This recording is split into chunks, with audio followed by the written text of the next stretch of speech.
मित्रांनो, एग्जाम तोंडावर आली की आयएमपी शिवाय पर्याय नाही आणि इंजिनिअरिंग म्हटलं की आयएमपी चालतेच, आयएमपी इज बेस्ट. सो मित्रांनो, इंजिनिअरिंगच्या फर्स्ट इयरच्या आपल्या एनसेम एक्झामसाठी सर्व विषयांची आयएमपी कुठे मिळेल ती मी आता तुम्हाला या व्हिडिओत सांगणार आहे. मित्रांनो बघा, आपलं जे पर्पल ॲट ॲप्लिकेशन आहे, पर्पल ॲट ॲप्लिकेशनमध्ये कुठल्या विषयांचे आयएमपी अवेलेबल आहे. सो मॅथ्स 1, मॅथ्स 2, मेकॅनिक्स आणि BXC हे 4 विषयांचे आयएमपी त्या कोर्समध्ये आहे. प्लस याच्यासोबतच बघा SME, graphics, BEE, physics, chemistry आणि PPS या 6 विषयांची म्हणजे एकूण 10 विषयांचे IMP question, most IMP question आपल्या पर्पल ॲट ॲप्लिकेशन मध्ये अवेलेबल आहेत.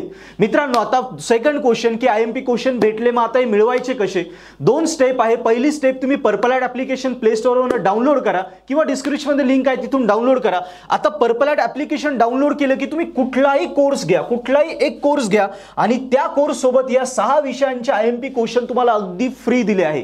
म्हणजे बघा, एक कोर्स सबस्क्राइब करा, समजा M1 सबस्क्राइब केला तर M1 चे आयएमपी भेटतीलच, प्लस 6 विषयांचे तुम्हाला आयएमपी क्वेश्चन अगदी फ्री भेटतील. यस, सिमिलरली तुम्ही M2 सबस्क्राइब करा किंवा मेकॅनिक्स करा किंवा BXC करा, कुठलाही कोर्स सबस्क्राइब करा, तुम्हाला 6 विषयांचे आयएमपी क्वेश्चन अगदी फ्री भेटतील. सो मित्रांनो, अशी जबरदस्त ही ऑफर आहे, याचा फायदा घ्या आणि पेपर स्कोर करा. सेकंड क्वेश्चन की आयएमपी चे क्वेश्चन किती टक्के येतात? मित्रांनो, आयएमपी जे क्वेश्चन दिले आहे प्रायोरिटी असते 60-40. 60% क्वेश्चन ॲज इट इज येतात. 40% मध्ये काय होतं, आम्ही एक्स स्क्वेअर घेतला आहे तर तिथे वाय स्क्वेअर येईल, पण तुम्ही एक्स स्क्वेअरचा प्रॉब्लेम सोडवला सर, तुम्हाला आयडिया येऊन गेली आहे की बस आता मला एक्स स्क्वेअरचा प्रॉब्लेम सोडवला आहे, प्रोसेस तीच आहे, स्टेप्स तेच आहे, पॅटर्न तोच आहे आणि टॉपिक्स पण तोच असणार आहे. म्हणजे एक्स स्क्वेअरच्या ऐवजी वाय स्क्वेअर आला तरी तुम्ही आरामात सॉल्व्ह करू शकता. Clear? So IMP is must. So IMP घ्या आणि अभ्यासाला लागा. आता नुसती आयएमपीच करायची का? तर मित्रांनो, ज्याचा अभ्यास झालाय त्याने अभ्यास झाल्यानंतर आयएमपी करा, जेणेकरून पासिंग क्लिअर होईल. जो सुरुवात करतोय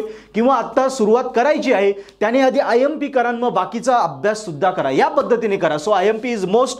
सो मित्रांनो, वेळ घालू नका. एका विषयाच्या कोर्स सबस्क्रिप्शन सोबत तुम्हाला 6 विषयांचे आयएमपी क्वेश्चन एकदम मोफत भेटतात. प्लस काही विषयांचे पेपर सोल्युशन आणि पेपर पॅटर्न सुद्धा आम्ही फ्रीली अवेलेबल करून दिलेले आहे. सो नक्की बघा. यस, काय पर्पल ॲट ॲप्लिकेशन आवडलं तर नक्की सबस्क्राइब करा, व्हिडिओ सबस्क्राइब करा.